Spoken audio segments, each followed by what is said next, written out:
Hello, welcome back once again in Principle of Electronic Communication practical session. So today we are going to see in this practical session the experiment number 12 of our manual. The experiment number 12 given in our manual is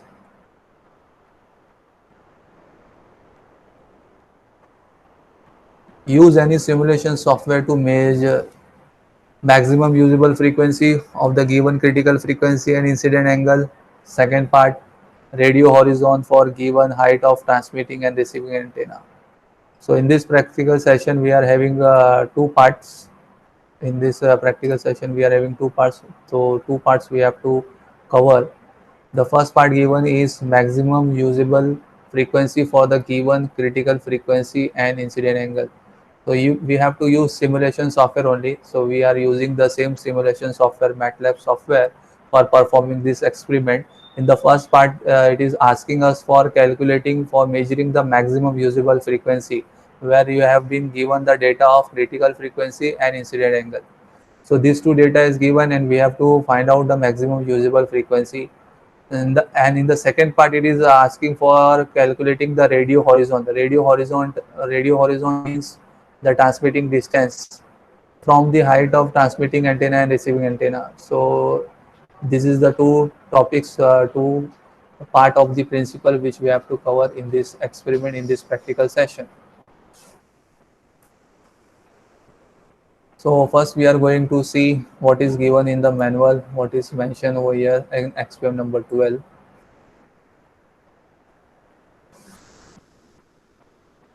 So in this experiment number 12,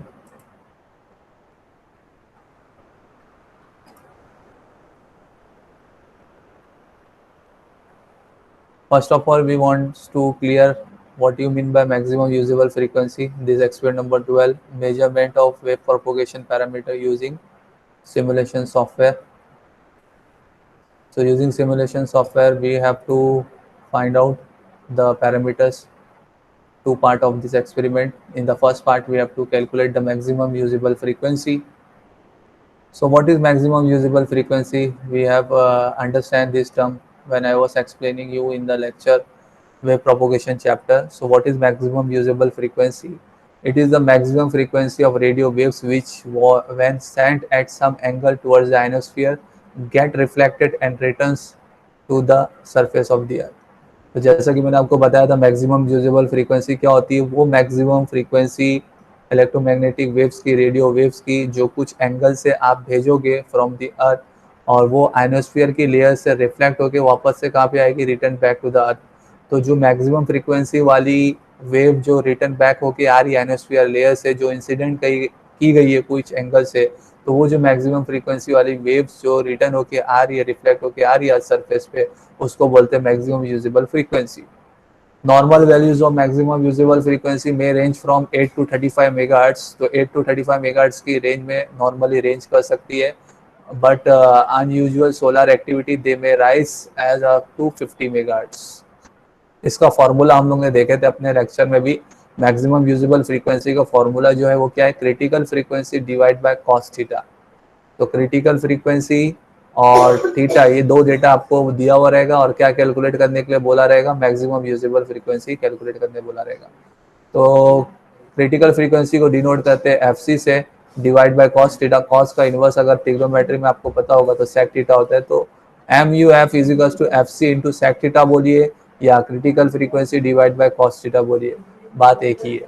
ठीक है, तो ये पहले तो आपको ये formula clear होना चाहिए था. मैक्सिमम यूजेबल फ्रीक्वेंसी का formula critical frequency divide by cos theta. Theta जो है वो एंगल ऑफ इंसिडेंट, यानी उस वेव को आप कितने के एंगल से अर्थ से भेज रहे हो, तो वो जाएगी कहाँ पे, आइनोस्फीयर लेयर पे जाएगी और रिफ्लेक्ट होकर return back to the earth आएगी. तो जो मैक्सिमम फ्रीक्वेंसी वाली वैल्यू वाली जो वेव जो रिटर्न होकर आ रही है, उस मैक्सिमम फ्रीक्वेंसी वाली वेव को बोलते हैं मैक्सिमम यूजेबल फ्रीक्वेंसी. तो ये चीज का एक्सपेरिमेंट का हम लोग को यहाँ पे फर्स्ट पार्ट में दिया हुआ है. क्या हम लोग को कोड लिखना है अपने मैटलैब सॉफ्टवेयर में, यूजिंग मैटलैब सॉफ्टवेयर से आपको ये मैनुअल में कोड दिया हुआ है. तो क्या दिया हुआ है इस कोड में, the sample MATLAB code to calculate maximum usable frequency of the layer if the critical frequency and angle of incidence is given, तो दो चीज आपको दी हुई रहेगी, क्रिटिकल फ्रीक्वेंसी और एंगल ऑफ इंसिडेंस आपको दिया रहेगा, और क्या फाइंड आउट करना रहेगा, मैक्सिमम यूजेबल फ्रीक्वेंसी। तो बहुत सिंपल कोड है, ज़्यादा कुछ इसमें लेंथी नहीं है। सबसे पहले तो आपको पता ही है, जो प्रीवियस कमांड विंडो क्लियर करना पड़ता है, तो CLC क्लियर और क्लोज ऑल से जो प्रीवियस वैल्यूज ऑफ डेटा वो सब आप क्या करते हो, रन विंडो सबको क्लियर कर देते हो। फिर सबसे पहले आपको इनपुट क्या कराना है, रन टाइम में क्रिटिकल फ्रीक्वेंसी की वैल्यू इनपुट कराना है, तो FC यूज़ किए क्रिटिकल फ्रीक्वेंसी के लिए। इनपुट कमांड यूज़ करेंगे मैटलैब में, क्यों, क्योंकि रन टाइम विंडो में आपको वो वैल्यू को एंटर कराना है।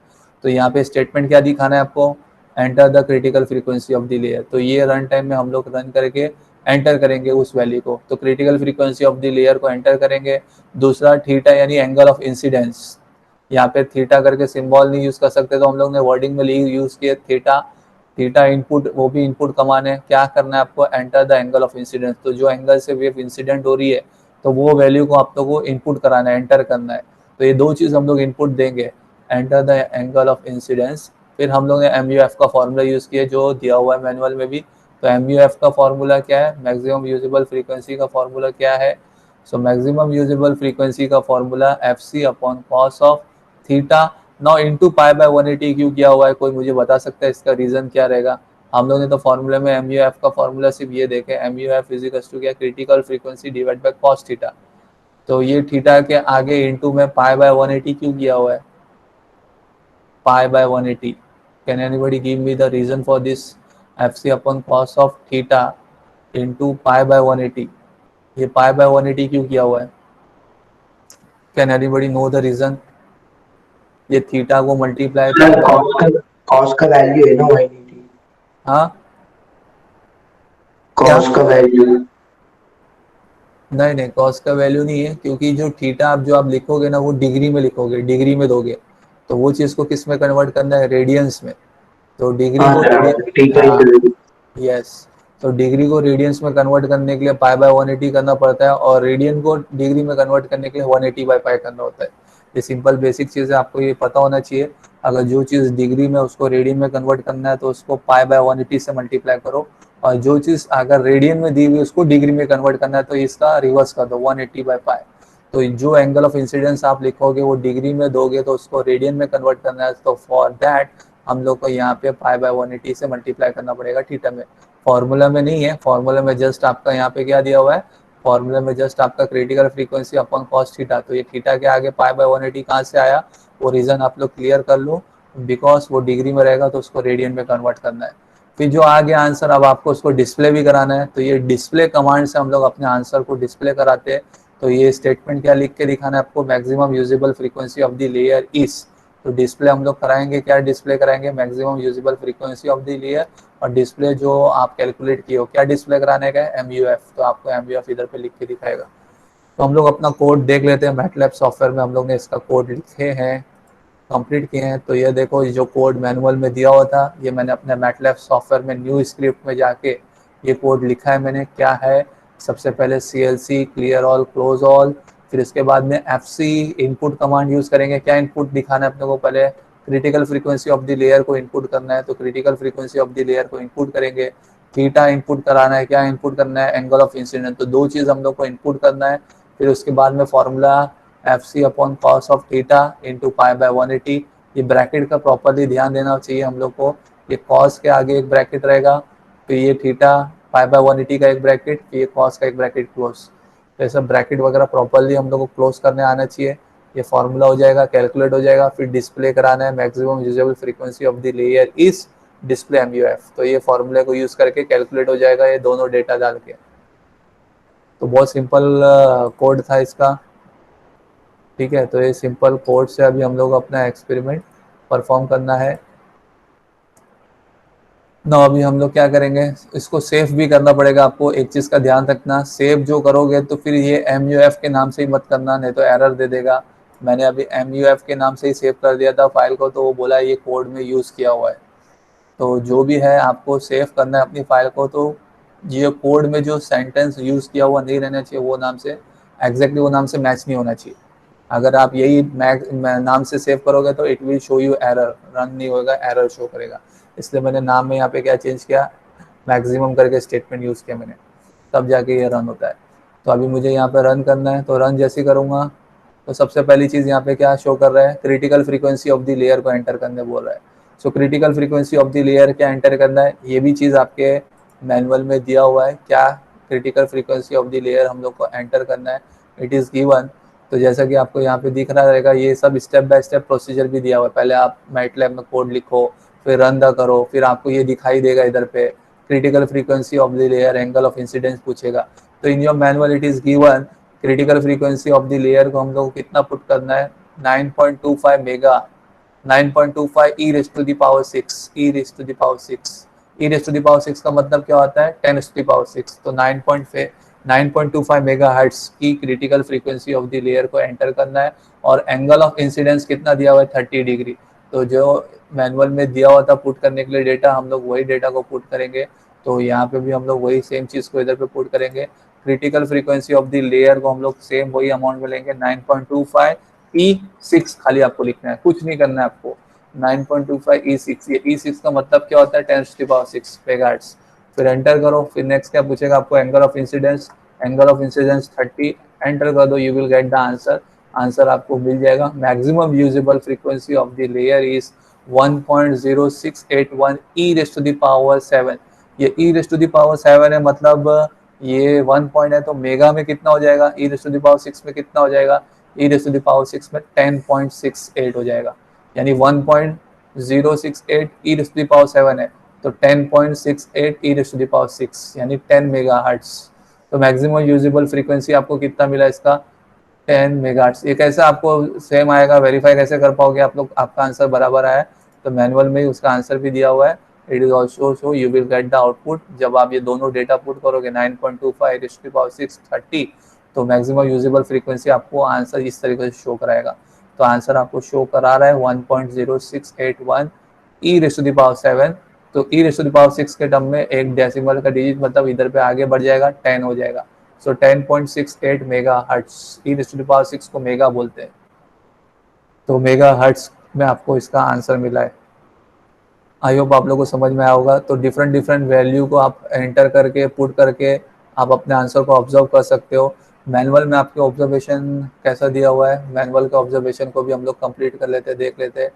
तो मैनुअल के ऑब्जर्वेशन में आपको इस तरीके से यहाँ पे दिया हुआ है, observation and calculation of MUM में सबसे पहले आपको क्रिटिकल फ्रीक्वेंसी डालना है, एंगल ऑफ इंसिडेंस डालना है, और जो आपको मैक्सिमम यूजेबल फ्रीक्वेंसी मिला हुआ एंटर करना है।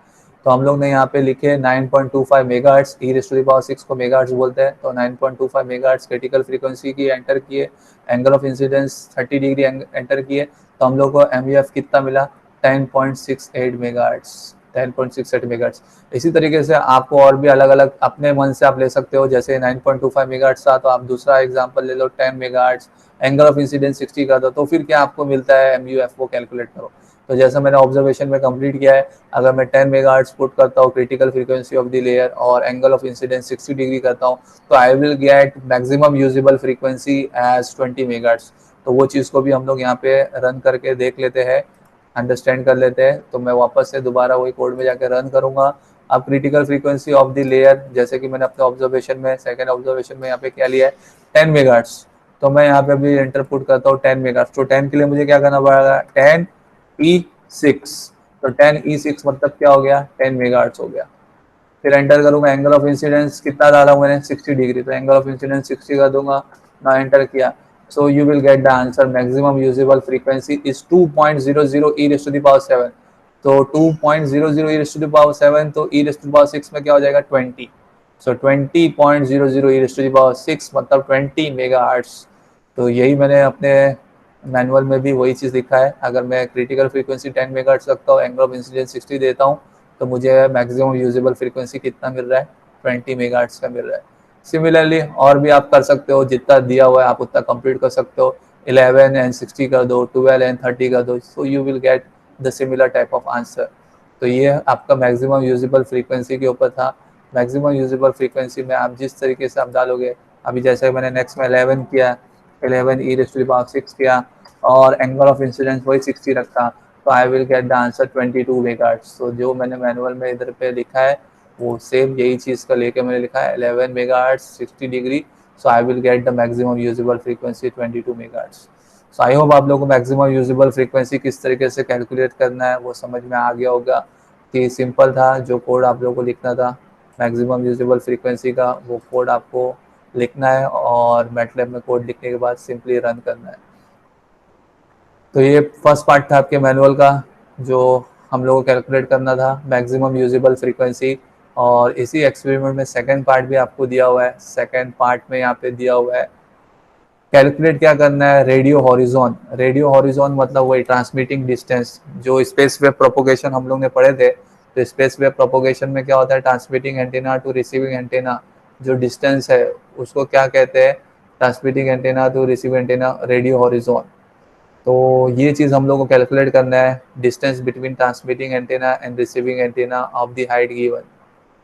तो उसका भी फॉर्मूला हम लोग ने अपने थियोरी में पढ़ चुके थे। ये देखो, ये आपको स्पेस वेव प्रोपोगेशन के बारे में बताया हुआ, एक्सप्लेन किया हुआ है। स्पेस वेव प्रोपोगेशन में क्या होता है, ये ट्रांसमिटिंग एंटेना से डायरेक्टली वेव्स ट्रेवल करती है कहाँ पे, रिसीविंग एंटेना। तो ये जो टोटल डिस्टेंस कवर होता है स्पेस वेव को, उसको बोलते हैं रेडियो हॉरिजॉन। उसको क्या कहते हैं, रेडियो हॉरिजॉन कहते हैं।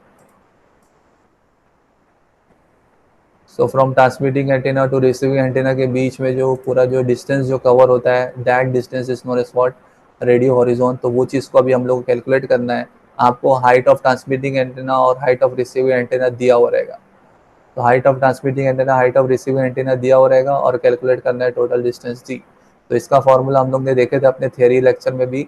The total distance is 4 square root of height of transmitting antenna plus 4 square root of height of receiving antenna. So total distance जो कवर होता है वो एडिशन होता है D T plus D R. तो D T का क्या है, 4 square root of height of transmitting antenna, और एच आर का क्या है, same, plus 4 square root of height of receiving antenna. तो ये चीज़ का फॉर्मूला हम लोग को सेम अपने कोड में लिखना रहेगा। तो यहाँ पे भी क्या करना है, सिंपली आपको इनपुट में क्या कराने का है, enter the height of transmitting antenna in meters, फिर एच आर इनपुट कराना है, enter the height of receiving antenna. तो दोनों एंटेना की हाइट की मीटर की लेंथ को आपको लिखना है, इनपुट कराना है। तो हाइट ऑफ ट्रांसमिटिंग एंटेना लिखना है, हाइट ऑफ रिसीविंग एंटेना लिखना है, फिर आपने डिस्टेंस का फॉर्मूला यूज़ किए। डिस्टेंस का फॉर्मूला क्या है, 4 into square root of H T plus 4 into square root of H R. तो जो फॉर्मूला दिया हुआ था, 4 square root of height of transmitting antenna plus 4 square root of height of receiving antenna, वो लिखे। फिर डिस्प्ले में क्या डिस्प्ले कराना है, जो आपका आंसर आएगा उसको डिस्प्ले करा रहा है। कैसा डिस्प्ले कराना है, radio horizon for space wave in kilometre is, फिर डिस्प्ले दी। तो ये हम लोग डिस्प्ले कराएंगे अपने आंसर को। तो वो सेम चीज़ को हम लोग को अपने मैटलैब में कोड में लिखना है। सो यहाँ पे मैंने डिस्टेंस का भी कोड लिख के रखा है। So clear all, close all हो गया। फिर एच टी इनपुट क्या कराना है, height of transmitting antenna, H R height of, enter the height of receiving antenna, दोनों की हाइट को एंटर करेंगे। फिर फॉर्मूला यूज़ किया हम लोग ने, 4 square root of H T plus 4 square root of H R. इससे फॉर्मूले से आपका डिस्टेंस कैलकुलेट हो जाएगा, और वही डिस्टेंस जो कैलकुलेट हुआ उसको आपको डिस्प्ले कराना है अपने रन टाइम विंडो में, आंसर में डिस्प्ले कराना है। तो with the help of this command display D, आप वो रन टाइम विंडो में आप अपने आंसर को डिस्प्ले कराएंगे जो चीज़ कैलकुलेट होगी। तो this display D is use for showing your answer in run time window. तो रन टाइम विंडो में जो आंसर आपका फॉर्मूला डाल के डी कैलकुलेट हो जाएगा, with the help of this command display of D in MATLAB हम लोग उस आंसर को डिस्प्ले कराएंगे अपने रन टाइम विंडो में। तो सबसे पहले हम लोग मैनुअल में देख लेते हैं कि क्या क्या चीज़ इसने एंटर किया हुआ है, पुट किया हुआ है। हाइट ऑफ ट्रांसमिटिंग एंटीना कितना दिया, हाइट ऑफ रिसीविंग एंटीना कितना दिया है। तो जैसा कि आपको यहाँ पे दिख रहा है, इसके height of transmitting antenna meters में कितना लिखा है इसने, 225। हाइट ऑफ रिसीविंग एंटीना कितना लिखा है, 16। तो फिर आपको जो डिस्टेंस कवर होगा स्पेस वेव का, वो किलोमीटर्स में कितना कवर होगा, 76। तो सेम चीज़ हम लोग यहाँ पे भी एंटर करेंगे एंड वेरीफाई करेंगे कि either we are getting this answer और नॉट। तो हम लोग क्या करेंगे, सबसे पहले अपने प्रोग्राम को रन करेंगे। सो प्रोग्राम को मैंने रन किया।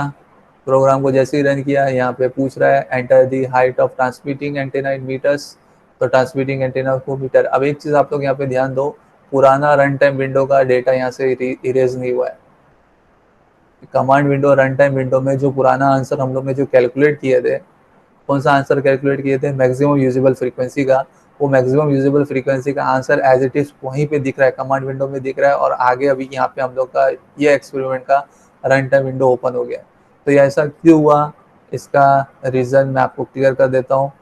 ये रीज़न मैं आपको इधर पे समझा रहा हूँ। मैंने जो अपने प्रोग्राम में यहाँ पे CLC नहीं लिखा है, डायरेक्टली क्या लिखा, क्लियर ऑल क्लोज ऑल। तो क्लियर ऑल क्लोज ऑल लिखने की वजह से, CLC नहीं लिखने की वजह से वो चीज़ कमांड विंडो क्लियर नहीं हुई। तो कमांड विंडो को भी आपको क्लियर करना है, यानी प्रीवियस डेटा को इरेज करना है। अब देखो मैं रन टाइम करूँगा तो वो चीज़ मेरी यहाँ से क्या हो जाएगी, हट जाएगी। पहले सेव कर लो, क्योंकि ऑलरेडी वो कमांड अपना रन टाइम विंडो चल रहा है। पहले मुझे वो ख़त्म करना पड़ेगा, यहाँ पे जो डेटा है वो मुझे ख़त्म करना पड़ेगा।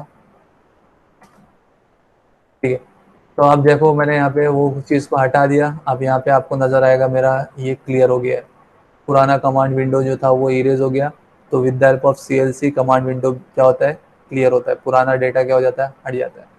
सो enter the height of transmitting antenna. तो ट्रांसमिटिंग एंटेना की हाइट हम लोग ने एंटर की है 225 जैसे मैनुअल में दिया हुआ है, और रिसीव एंटेना की हाइट एंटर की है 60। So I will get the answer as 76। ये क्यों जा रहा है, इसका रीज़न क्या है, वो चीज़ अभी हम लोग अंडरस्टैंड कर लेंगे, क्लियर कर लेंगे। CLC clear all close all, ठीक है।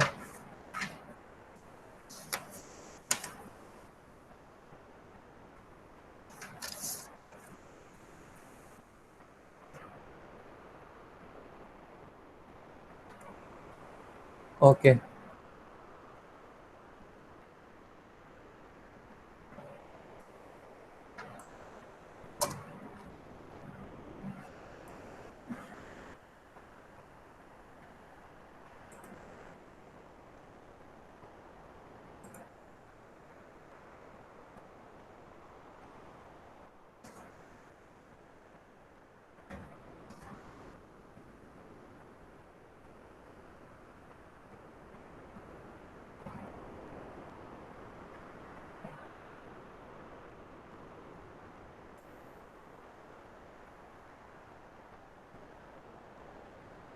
मैं वापस से क्लोज करके ओपन करता हूँ। It might be having some पुरान प्रीवियस डेटा, दैट्स वाई उसकी वजह से वो जा रहा है।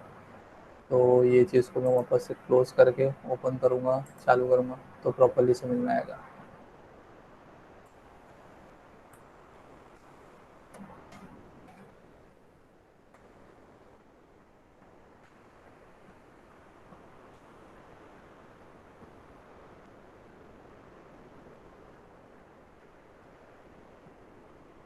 ओके, तो मैंने वापस से अपने मैटलैब को ओपन किया, और जो हम लोग डिस्टेंस वाला प्रोग्राम कर रहे थे मैं उसको ओपन करता हूँ।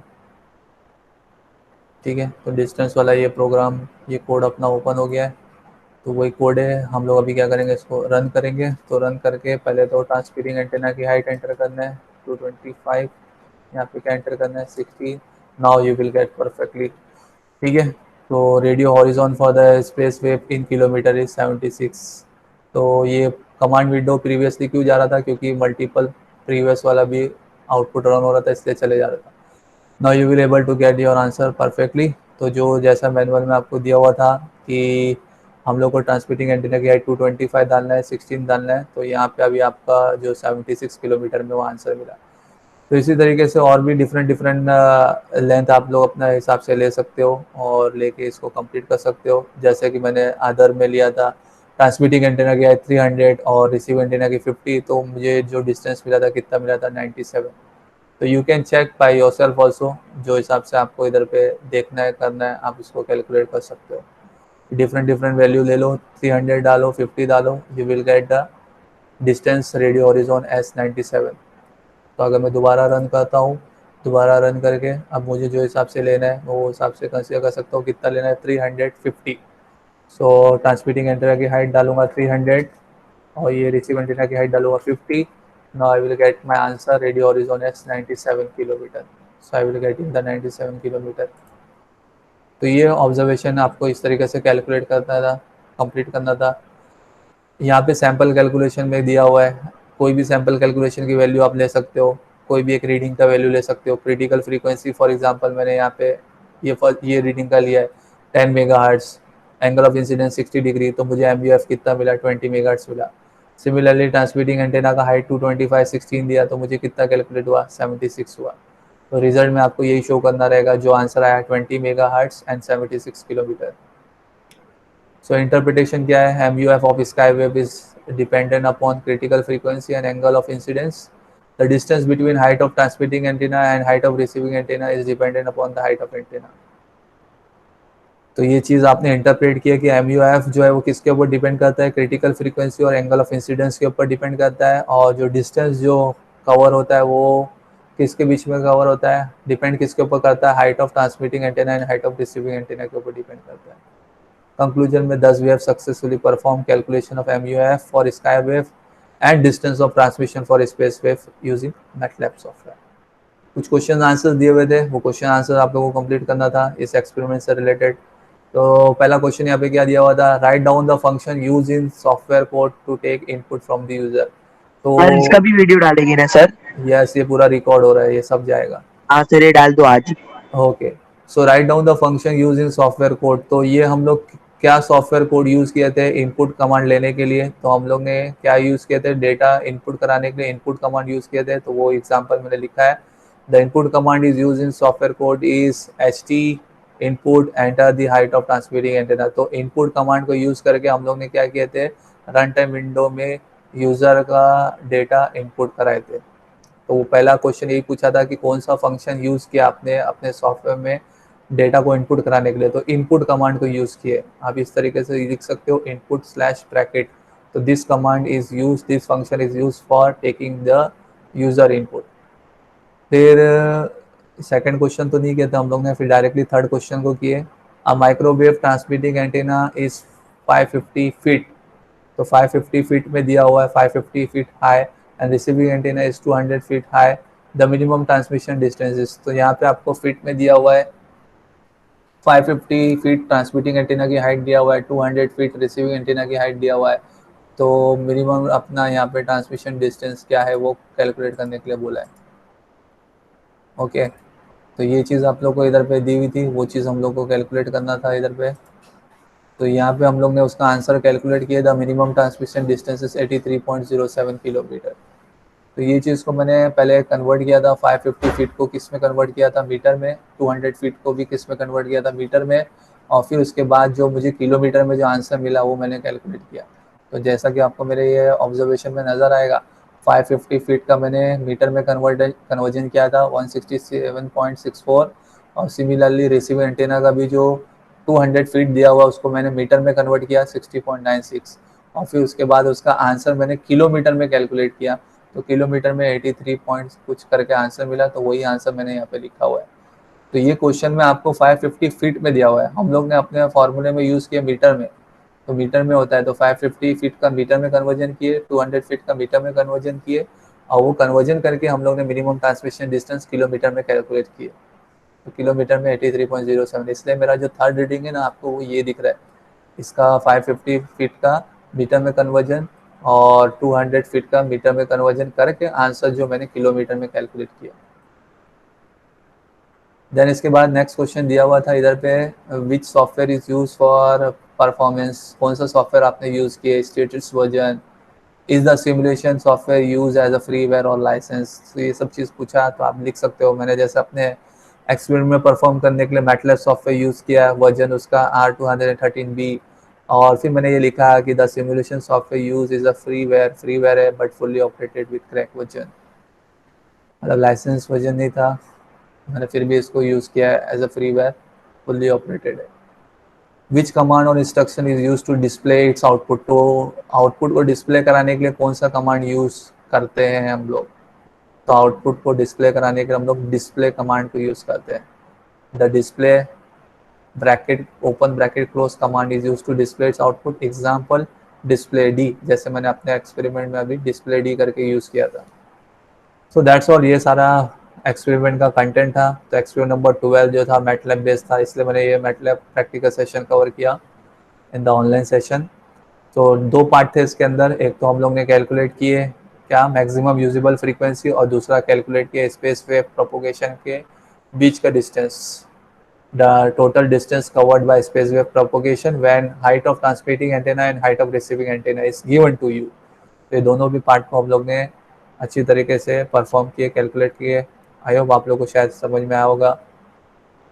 और कुछ अगर नहीं समझ में आया, कुछ अगर अभी भी डाउट है तो आप लोग मुझसे क्लियर कर सकते हो। ये आपको कोड लिखना है, जस्ट आपको क्या करना है, रन करना है। रन करके और फिर आपको वो चीज़ को कैलकुलेट करना है, height of transmitting antenna, height of receiving antenna को एंटर करना है, you will gate your answer automatically.